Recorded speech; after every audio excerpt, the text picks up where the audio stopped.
Jake buys a rental property. Marcus puts the same money into index funds. They both think they made the smarter choice. They're both wrong, because one of them forgot to count the hours and the other forgot to count the zeros. And when you actually run the numbers over 20 years, the gap will make your stomach drop. Let's keep this fair. Jake and Marcus both have $50,000 saved. They both earn $55,000 a year. They're the same age, same city, same financial starting point. The only difference is what they do with that 50 grand. Jake uses it as a 20% down payment on a $250,000 rental property, a modest 3-bedroom house in a decent neighborhood. He takes out a 30-year mortgage at 7% interest. His monthly mortgage payment is about $1,330. He finds a tenant willing to pay $1,800 a month in rent. On paper, that's $470 a month in profit before he spent a single dollar on anything else. Jake feels like a genius. Marcus takes the same $50,000 and drops it into a total stock market index fund. No leverage, no tenants, no keys to hand over. He sets up an automatic contribution of $300 a month and doesn't think about it again. His coworkers ask him what he's investing in. He says, index funds. They nod politely and change the subject. Nobody's impressed. On day one, Jake has a house, a tenant, and a story to tell at dinner parties. Marcus has a brokerage account and a confirmation email. It's not even close in terms of how it feels. But feelings and math are two very different things. For the first few years, Jake is living the landlord dream. Rent checks hit his account on the first of every month. He drives past his property on the way to work and thinks, I own that. He's claiming mortgage interest and depreciation on his taxes, shaving a couple thousand off his tax bill each year.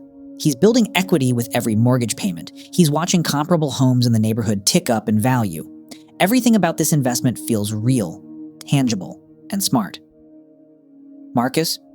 He logs into his brokerage account once a quarter, sees the number go up a little, then down a little, then up a little more. Year one, his $50,000 grows to about $55,000. Year two, maybe $61,000. It doesn't feel like anything is happening. There's no key in his pocket, no tenant texting him, no asset he can point to from his car window, just a number on a screen. Jake's friends ask him about the property. Marcus's friends don't ask him about anything. The social proof alone makes Jake feel like he's winning by a mile. Let's look at the numbers through year three. Jake has collected roughly $64,800 in rent. His mortgage payments total about $47,880. That leaves $16,920 in gross cash flow. Sounds great, until you subtract everything else. Property taxes run about $3,000 a year. Insurance adds another $1,500. He's already replaced a water heater for $1,200, fixed a leaking roof for $2,800, and dealt with 1 month of vacancy between tenants that cost him $1,800 in lost rent plus $600 to clean and relist. Property management? Jake does it himself to save money, but that means phone calls at 10 p.m., weekend showings, and coordinating repairs on his lunch break. After all real costs, Jake's actual net cash flow over 3 years is somewhere around $2,000 to $4,000. Not the $16,920 that looked so good on a napkin. And that doesn't account for a single hour of his time. Marcus, meanwhile, has put in $50,000 plus $10,800 in monthly contributions, at roughly 10% average. Annual return, his portfolio is sitting at about $76,000. He spent 0 hours managing it, 0 phone calls, 0 emergencies. But Jake still has leverage working for him. His $250,000 property has appreciated maybe 3 to 4% a year and is now worth around $270,000 to $280,000. His equity, the difference between what the house is worth and what he owes, has grown to roughly $55,000 to $65,000. That's real wealth, and it came partly from using the bank's money. That's the power of leverage, and it's the one advantage stock investors can't easily replicate. The rent check is the number everyone talks about. It's the number on the YouTube thumbnail, the number at the real estate meetup, the number your landlord buddy brags about at the barbecue. What nobody talks about is everything that comes out of that rent check before you actually keep any of it. Vacancy. The average rental property sits empty about 1 month per year. That's not a disaster, but it's a full mortgage payment with 0 income to cover it. And when a tenant leaves, you're paying for cleaning, minor repairs, listing fees, and your own time to screen and show. Maintenance and repairs. The general rule is to budget 1 to 2% of the property's value per year for maintenance. On a $250,000 house, that's $2,500 to $5,000 annually. Some years it's a $200 faucet fix. Other years it's a $7,000 HVAC replacement that you didn't see coming and can't postpone because it's August and your tenant is threatening to leave. Capital expenditures. Roofs last 20 to 25 years. Furnaces last 15 to 20. Water heaters last 10 to 12. These are guaranteed future costs, and they come in chunks of $5,000 to $15,000. If you're not setting aside money every month for these, you're not running a business. You're running on luck. Property management. If Jake hires a manager, that's 8 to 10% of monthly rent gone immediately, roughly $150 to $180 a month. If he manages it himself, he's working a part-time job he's not getting paid for. Either way, it costs something. And then there's the one risk nobody likes to discuss. Bad tenants. A tenant who stops paying and knows the eviction process can cost you 3 to 6 months of lost rent plus legal fees. That single event can erase an entire year's profit. Or more. None of this shows up in the $470 a month cash flow number, but it shows up eventually. By year 5, Jake is deep in the reality of being a landlord. He's on his third tenant. He's replaced the roof for $8,500, dealt with a plumbing emergency that cost $1,400, and spent 1 month with the property empty between tenants. He's raised rent to $1,950, which helps, but his property taxes and insurance have gone up too. His actual cash-on-cash return, the money he pockets relative to the money he put in, is hovering around 3 to 5% after all real expenses. Not bad, but not the 15 to 20% return he told his friends about at the barbecue. Marcus is still doing absolutely nothing. His portfolio has grown from $50,000 to roughly $135,000 to $150,000 by year 7, including his $300 monthly contributions. He didn't pick stocks. He didn't time the market. He didn't do anything except not touch it. The compound growth is starting to accelerate. The gains on his gains are now generating more new wealth each year than his original contributions. Here's what's happening underneath the surface. Jake's wealth is growing, but it's growing slowly after expenses, and it requires constant attention.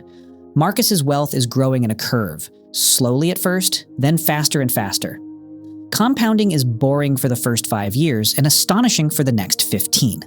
By year 10, Jake's property is worth roughly $335,000 to $350,000. His remaining mortgage balance is about $166,000.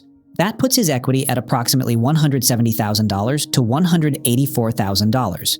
Over 10 years, after subtracting every real cost, mortgage interest, taxes, insurance, repairs, vacancy, capital expenditures, Jake's total out-of-pocket beyond the original down payment is somewhere between $20,000 and $35,000. Marcus's portfolio, with consistent $300 monthly contributions and roughly 10% average annual returns, is sitting at approximately $165,000 to $180,000. He put in $50,000 upfront plus $36,000 in contributions. $86,000 total. The rest is pure compound growth. And he spent exactly 0 weekends fixing anything. At year 10, they're surprisingly close in total wealth. Jake might be slightly ahead thanks to leverage. But here's the thing. Jake also spent hundreds of hours managing his property, took on hundreds of thousands in debt, and concentrated his entire investment in a single asset in a single zip code. Marcus diversified across thousands of companies and never lost a night of sleep. This is where the story fully separates. By year 20, Jake's property is worth roughly $450,000 to $500,000.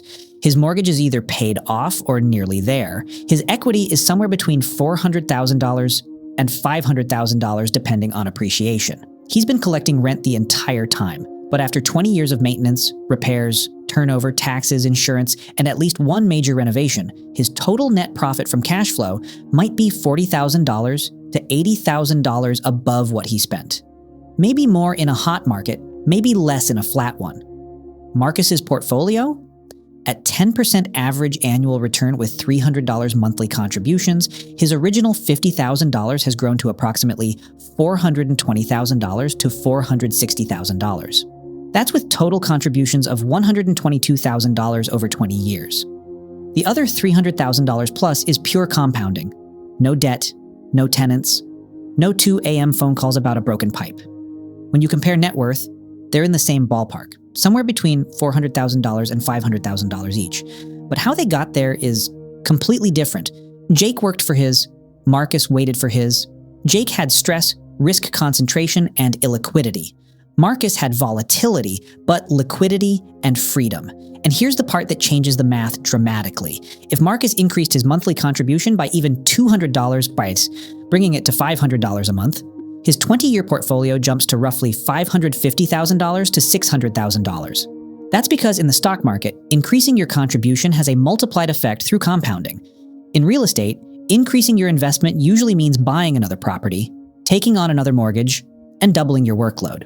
If I only showed you the downsides of real estate, I'd be doing what every stock market influencer does. Stocks have real risks that people love to gloss over. Volatility is brutal. In 2008, the market dropped roughly 37%. In March 2020, it dropped 34% in a single month. If Marcus had $150,000 in his portfolio and watched it fall to $95,000 in a few weeks, that's not a number on a screen. That's gut-wrenching. And the data is clear. Most retail investors panic sell during crashes and buy back in after the recovery, locking in losses at the worst possible time. There's no cash flow. Unlike a rental property, index funds don't send you a monthly check you can spend. Dividends exist, but on a total market fund, you're looking at maybe 1.5 to 2% yield. On $150,000, that's about $200 a month. That's not replacing anyone's income. No leverage. Marcus used $50,000 to control $50,000 in assets. Jake used $50,000 to control $250,000 in assets. That 5-to-1 leverage is powerful when property values rise. And it's the main reason real estate creates more millionaires than the stock market in many surveys. And there's no tax magic like depreciation. Real estate investors can deduct the theoretical decline in their building's value from their taxable income, even if the property is actually appreciating. That's a legal tax shelter that stock investors simply don't have access to. Real estate wins in specific, identifiable situations. If you're in a market where the rent-to-price ratio is strong, meaning monthly rent is at least 0.8 to 1% of the purchase price, the cash flow math works in your favor from day one. If you're willing to treat it as a business, not a side hustle, screening tenants carefully, budgeting for capital expenditures, building systems, the returns can exceed stocks, especially with leverage. If you use strategies like house hacking, living in one unit and renting the others, you can reduce your own housing costs to near zero while building equity. That's something the stock market simply can't do. And if you understand 1,031 exchanges which let you defer capital gains taxes by rolling profits into a new property, you can grow your real estate portfolio tax-free in ways stock investors can't replicate without retirement accounts. Real estate isn't a bad investment. It's a misunderstood one. Jake and Marcus both walked away from that decision thinking they were making the smart play. Jake thought real estate was the proven path to wealth. Marcus thought the stock market would do the work for him. Neither of them actually sat down and mapped out what this costs. In dollars, in time, in stress, and in risk. Over 10 or 20 years. The real trap isn't real estate, and it isn't stocks. The real trap is picking either one based on a YouTube headline, a podcast clip, or something your uncle said at Thanksgiving without ever running the full numbers for your own situation. And if you're wondering what happens when you do both, when you own property and invest in the market at the same time, that's a completely different conversation. And the math might change everything you think you know. But for now, the next time someone tells you real estate always wins, or the stock market always wins, ask them one question. Did you include everything? Because the answer that includes everything is the only answer that matters.